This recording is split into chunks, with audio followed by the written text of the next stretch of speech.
people start to vote for politicians that understand the big challenges facing us and that are bold enough to do something about it. But I believe in the tooth fairy too. I think if we're going to be rescued, it's going to be by business. The businesses in this room, the businesses in Illinois, the businesses in the United States can solve every problem facing us. If each one of us who is in business will take it as a personal responsibility, as Ray Anderson did, as Paul Pullman has done, to say, I'm going to be a sustainable business. Bucky Fuller said it. We are called to be the architects of the future, not its victims. So let's do it. Thank you very much.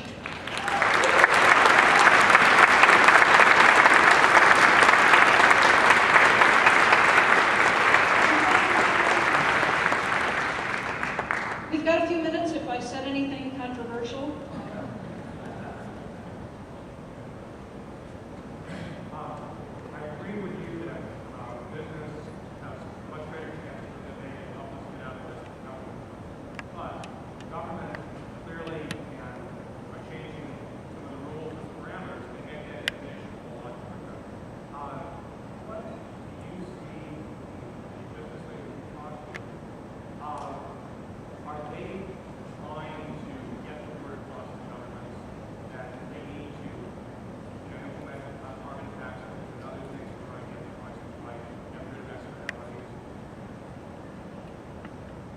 Are the business leaders trying to put pressure on the politicians to get good policy? Yes. I was honored this last year to join Unilever's North American Sustainability Advisory Board.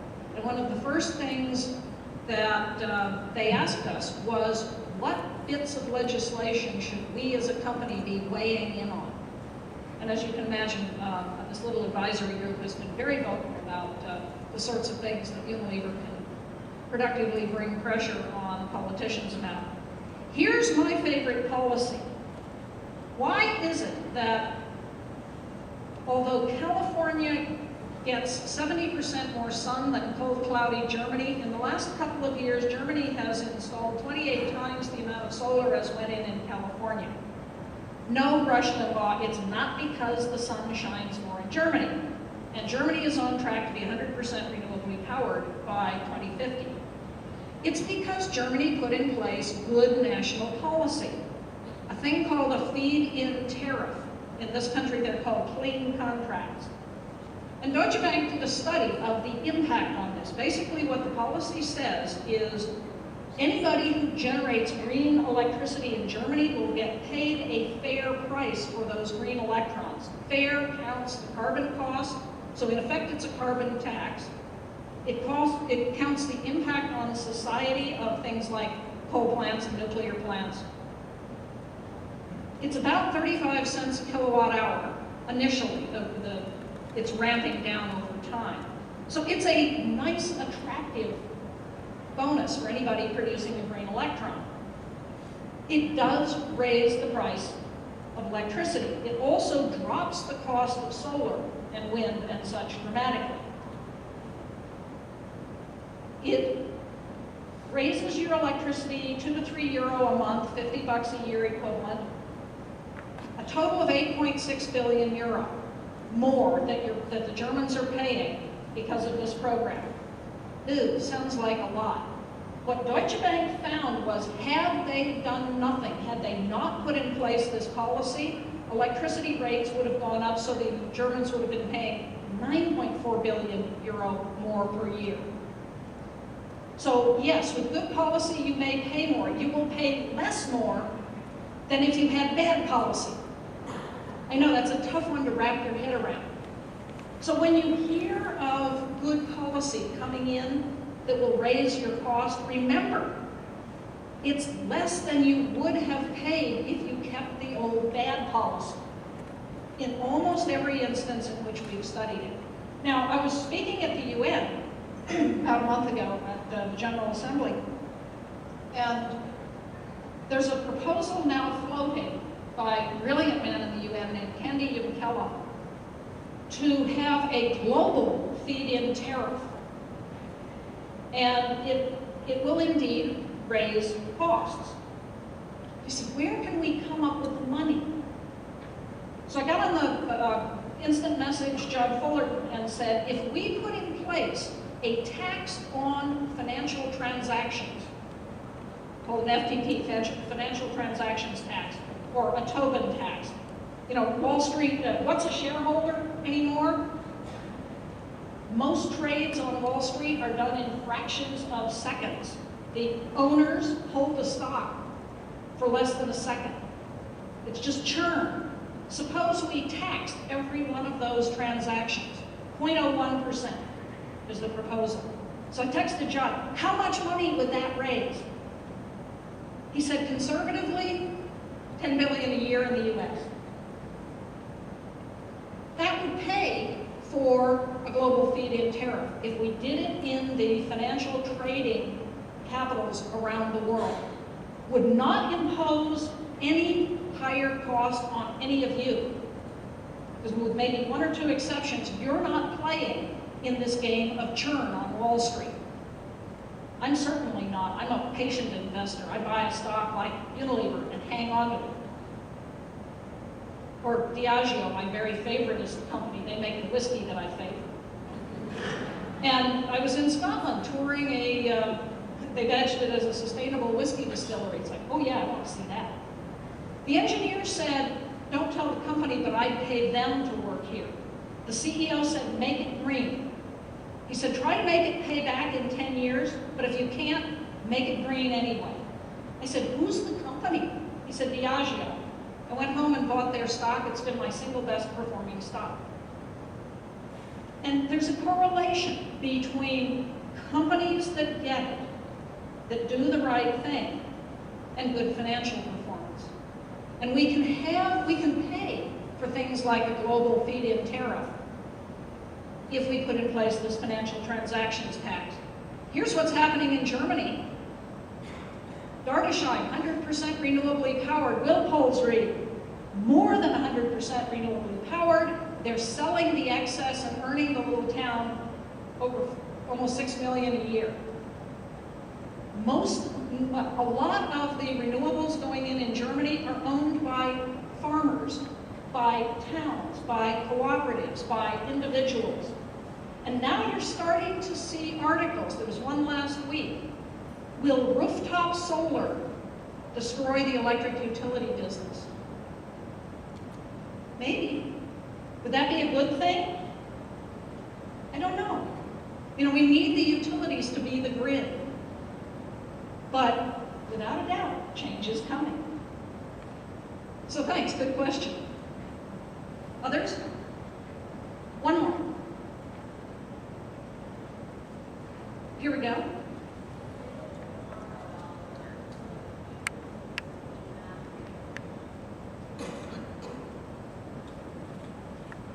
This is John Fullerton's work, and I've stolen his slide with his permission.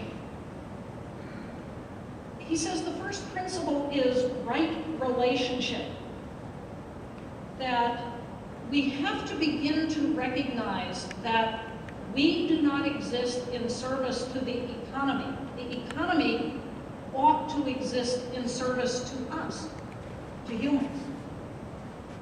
We've kind of got it wrong way around, so that after 9/11, the president said, go shopping. And he was actually right. If Americans had all run out and bought stuff, the economy would have stayed very healthy. The American economy is 70% dependent on you and me going to Walmarts and Targets and the other big companies and buying pink fuzzy slippers from China. That the global economy depends upon that consumption. That's wrong. We ought to be shopping at local businesses where most of the money stays in the local community. Second principle is entrepreneurialism. The word entrepreneur comes from a French word which speaks of the innate nature in all of us to create new things. It doesn't speak particularly in the original French to starting a business for money. It's the inherent creativity in all of us. And I'm honored to mentor a group called the Unreasonable Institute. A name like that, you know, I gotta be part of it. Which brings young entrepreneurs to Boulder every year from around the world. And about 60 of us help mentor them. Or the programs at Bard or at Bainbridge Graduate Institute, where we work with young students. Wealth viewed holistically. What is wealth? Is it the dollar bills in your pocket? Or is it the strength of your relationships within your community? What is an asset in a community? Is it the fact that you know who in your community can grow a garden, make a quilt, set a bone, that you have neighbors? I would argue that's much greater wealth than the flow through the economy of money and stuff. Democratized financial wealth. Who owns most of the financial wealth in our economy? Increasingly, the 1% at the top, or the 0.01%. And essentially all of the gain, the economic gain since '08, has gone to the uber rich, not to us. In fact, the middle class is declining. And so we need a concept of economic democracy. Real economy circularity. A man named Walter Stahel in Europe created the concept of cradle to cradle, of a circular economy, so that rather than taking stuff from the earth, putting it through resource crunching activities and throwing it away, those industrial nutrients, the metals, the chemicals, circulate around and around and around, being remanufactured, and the natural nutrients become compost. Edge effect abundance. This is an ecosystem concept that life flourishes at the edges. So where a forest meets a meadow, that's where you get the vibrancy. And in our economy, we need to be creating this diversity of species, of companies, of ideas, in order to drive real economic prosperity. Resilience. Our economy drives toward efficiency, which is why we have the financial churn. More and more and more and more and more and more faster transactions are thought to be more efficient. They are not resilient. And so you saw the flash crash, you saw the '08 collapse, and it'll be very interesting at cocktail hour this afternoon to see what has happened on Wall Street, whether we have a deal or not. And my 2 cents, we're going to kick the can down the road another month or two, and then we'll all get to go through this again in January. Honoring place. Where do you live? Where are you home? In a global economy, what's home? People ask me where I live, I say on an airplane. But the truth is, I live in a little community called Hygiene in north of Boulder, Colorado. It's where my ranch is. To me, that's home. And I know my neighbors, and I know who grows food, and I know who can shoe a horse, and we trade equipment back and forth. We don't all have to own our own tractor because we trade them. Toby found this out, my CEO, Toby Russell, had to evacuate in the floods.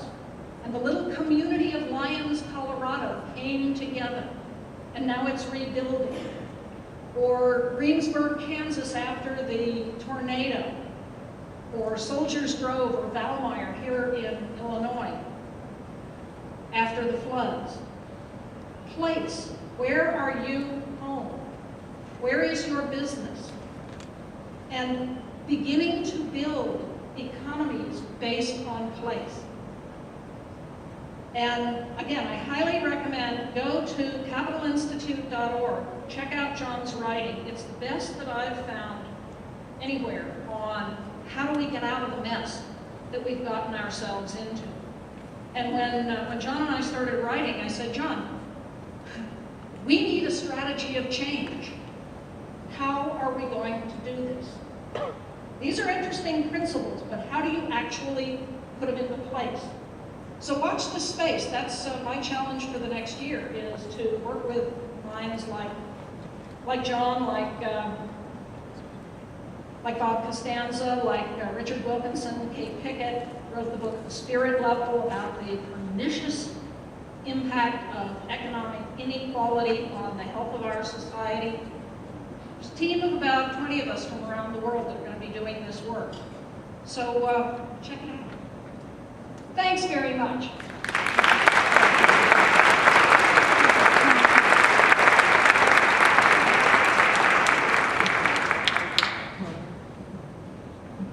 That was absolutely wonderful. Thank you again, Hunter Lovins from Natural Capitalism Solutions. One more round of applause.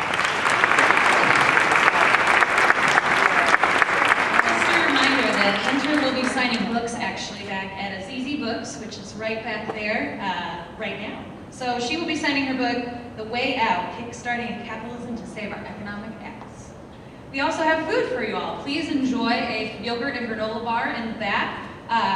This is sponsored, this is our AM break sponsored by the College of Business at Illinois State University and Bloomington Normal Economic Development Center. Thank you very much. After our break, we will have our first two sessions, Creating Greener Communities, How Green Business Promotes Economic Development. That one will be in South Pavilion 3-4, which is, if you go out this door, take a left, all the way down, that's the far one. We'll also have Strategies for Getting Started and Practical Green Technologies, and that'll be happening in the room right next door. So when you leave, go out to your right and around the corner, and you'll find North Pavilion 4-5. Thank you all, enjoy the break, visit exhibitors, and head to your first session of the day.